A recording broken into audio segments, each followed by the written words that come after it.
Hey, this is Moto the Magical Map Shifter with the Hellbenders Collab to Win Challenge. Welcome to day 2. Today's topic is lineage, how we create a large brood, how we care for that brood, and ultimately how we monetize that brood. Hellbenders are massive salamanders. This species is virtually unchanged for 150 million years.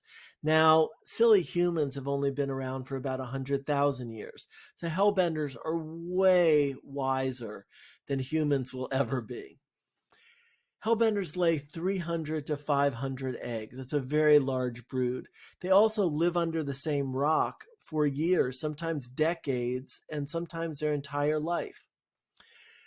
In this case, the bigger your brood, the bigger your bags. It's that simple. So, why you want to build your brood? In terms of lineage, royalties flow upstream. They flow from the newer, the younger generation to the older generation. This is how it works. We have this protocol, social crypto syndication.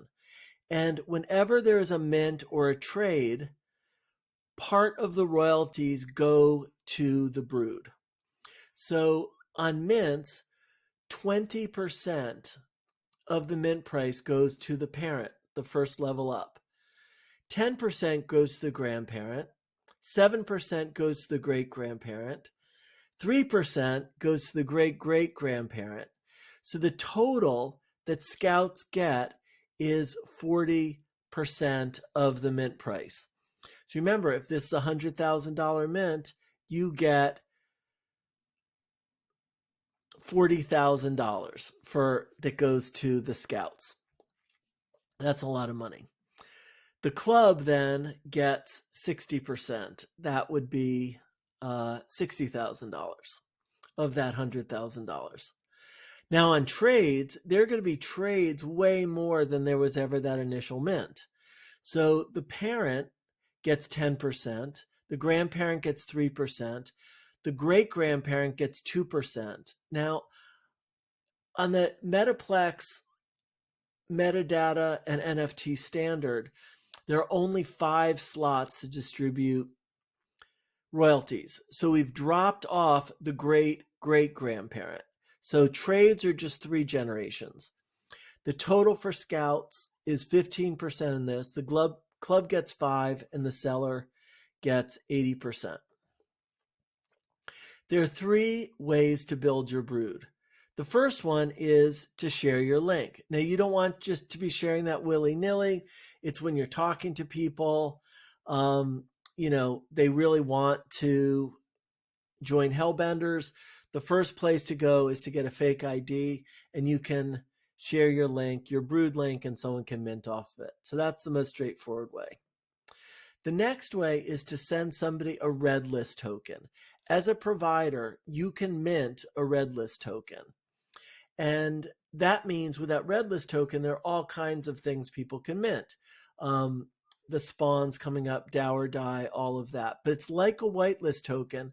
But because you're holding your provider stock and you're holding a fake ID, the red list token is going to capture that lineage. So they can even mint fake IDs without going to a link. As long as they're holding your red list token, they will be able to mint, and your lineage is then part of their mint. They are then part of your brood. Finally, you can send a gold list token. Gold list tokens allow people to mint Class A stock. So while the red list, which we just looked at, is for enjoyers, the gold list is for other providers.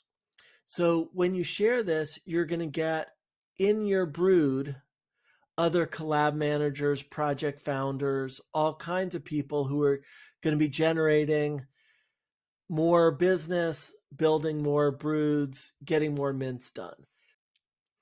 So now we've covered 3 ways to build your brood. Finally, we're going to talk about the team tracker. Now, a tracker is just a very simple way to keep track of those people who you think are going to be important for this mint. So just fill this out. First, you're going to fill out your own personal tracker, and then you're going to add to the team tracker. This is really just for this week, so we can support each other on enrolling new members, scouting for new members into Hellbenders. Thank you so much for joining me for day 2, and I'll see you on day 3. Take care.